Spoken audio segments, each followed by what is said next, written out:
Bevor ich da reingehe, hole ich mir aber noch die Erze da. Die sind so verlockend.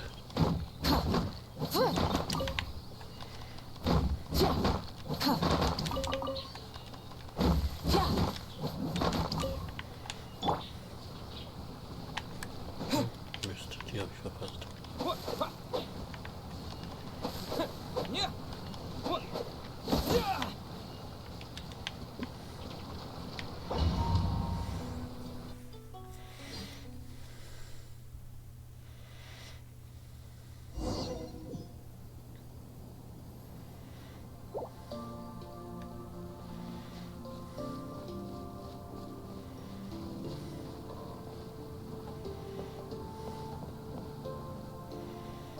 Who could have imagined that the once mighty Geo-Archon might end up so, sitting on a humble stool in the woods, quietly weaving moon lanterns? You really do look like an old man now. This is a Shao lantern, not a moon lantern. In ages past, when the gods waged war and the world was in turmoil, these lanterns were lit to guide fallen warriors back to their homes. Had you tarried in the mortal realm for but a little while longer, you might have become quite accustomed to them. Even so, it bears such a striking resemblance to the moon lanterns they used to offer up to the heavens. Could this truly be a mere coincidence? Perhaps in some sense it is, yet in another, it isn't. For instance, who is to say that some of Langan's magnificent jade did not become part of the very foundations upon which Liyue Harbor now stands? It is conceivable that this ritual was transmitted in such a manner too.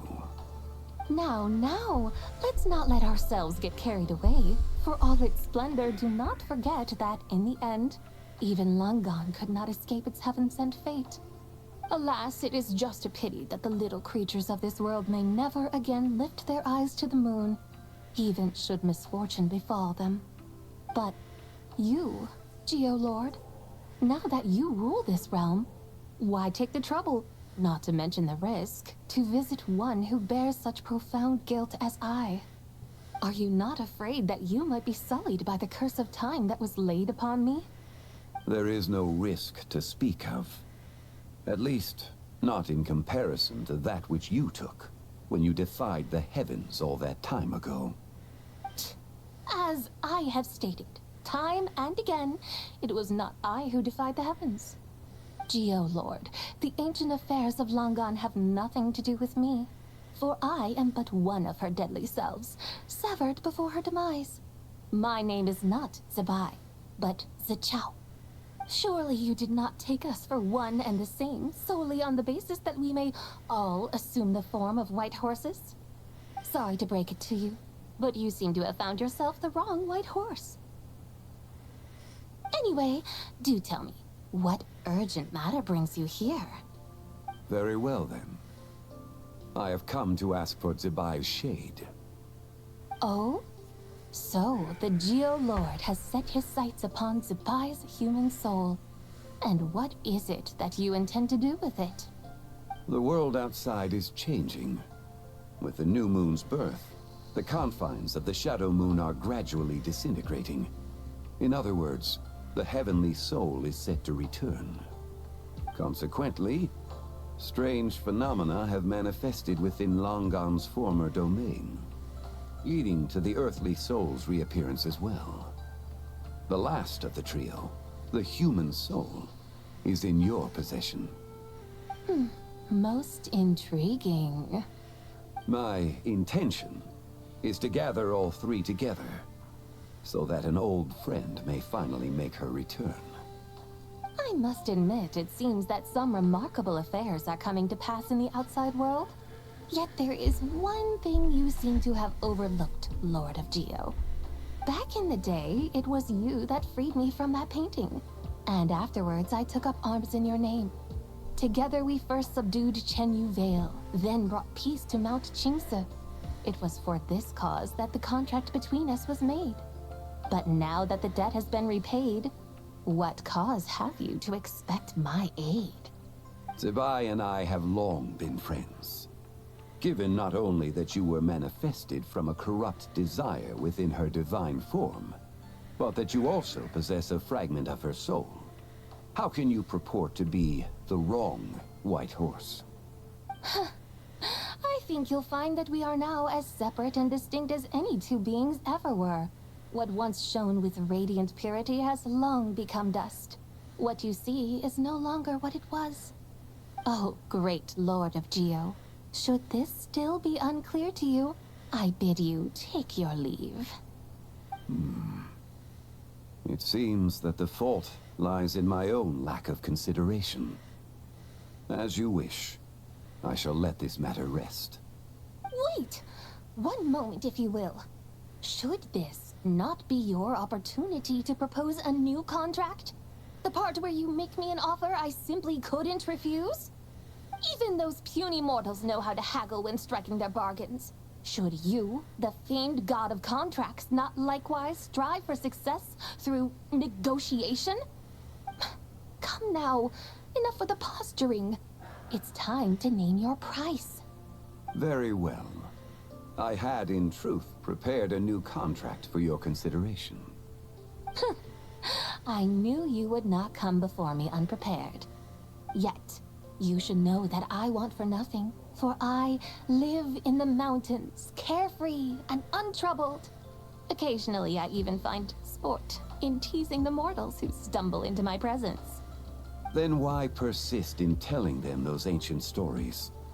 I speak of what transpired before the sky collapsed and the earth sank into itself. That is merely my way of passing the time. And what of it? Would any believe, much less remember, the ramblings of a mountain hermit? Those tales have long since spread throughout the mortal realm. Who? Should my words prove insufficient, I invite you to see the world for yourself. To this end, I have found you a pair of trusted friends. The Lantern Rite is presently underway in Liyue, and should prove quite intriguing for you. So this, then, is the contract you have prepared for me? Indeed it is. Think of it as a contract for a one-day festive excursion. Surely you do not hope to offer this in exchange for Tsubai's shade. The foundation of my very existence for a little excursion seems a little steep, wouldn't you say?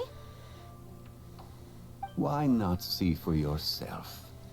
You can always decide afterwards.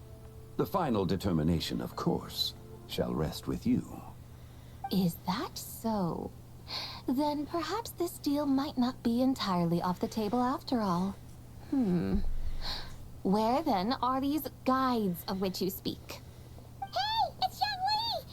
Oh, we've been looking for you everywhere. We thought you might have gone missing. You're here. So these are my guides. Well, well. They certainly look the part. Guys? Oh, you poor innocent little creatures. The benevolent Lord of Geo has soaked you to me, which means that for the rest of this day, you belong to me. Sold us to you? Just what have you gotten us into, Xiangli? The situation is not quite as dire as that would sound. I ask only that you accompany my Adeptus friend on a tour of Liyue. I would suspect that depends on how well you entertain me. Entertain you? Let us start with this Liyue harbor of which I have heard so much. Nowhere is quite so fascinating as a place teeming with little mortals. How come this Adeptus sounds so different from what Paimon imagined? Okay, we'll take care of it. Get ready to find out why they call Paimon the best travel guide in all of Tibet.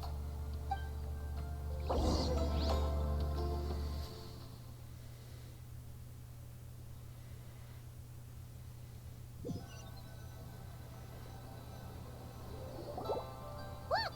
We've arrived at Liyue Harbor! added to Tibet's busiest part. It's also the beating heart of Liyue. So, dear Madam Adeptus, where would you like to go first? With humble fare and wine to sip, in comfort clothed and soul at ease, one eats, and all the heart's ills cease. So we're heading straight for the good stuff? Well, you're in luck, because Paimon's an expert when it comes to food. There are two main cooking styles in Liyue. Li cuisine, which is all about mountain delicacies, and Yue cuisine, which is centered on seafood. The most famous restaurants are Liyue Pavilion and Shinyue Kiosk. Oh, now Paimon's starting to drool. Guess our only option is to go try them both. 2 meals back to back. Both sound like excellent options to me. Are these the kind of establishments that most people might visit on a regular basis? Not exactly. Both Li cuisine and Yue cuisine are known for their pricey ingredients. Definitely not what you'd call the budget options. But don't you worry about that. Just think of it as Zhang Li's little treat. Come on! Aren't you supposed to be pals with Hu Tao? I'm unsure we can afford to spend a little more of her mora at least. Hey!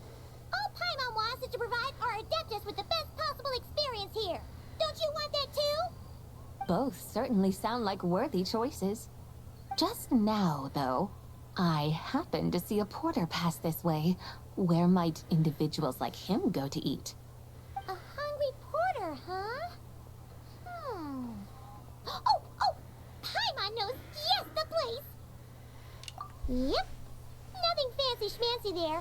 Just tasty dishes made with simple ingredients in a variety of different styles.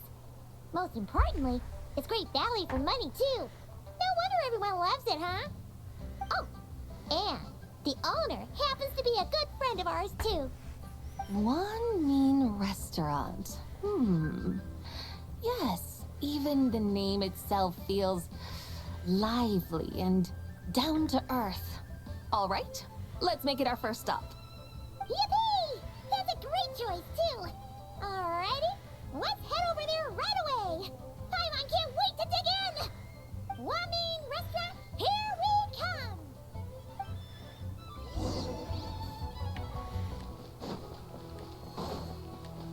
Dann gehen.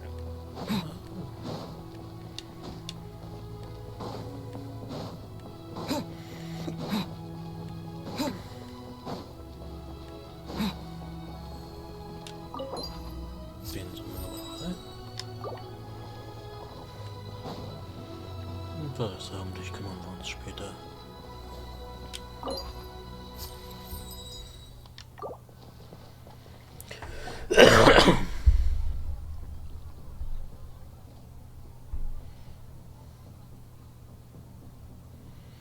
Xiangling, Chef Mel, we're here.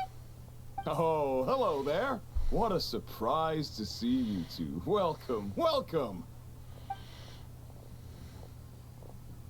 Hey there, Traveler and Paimon.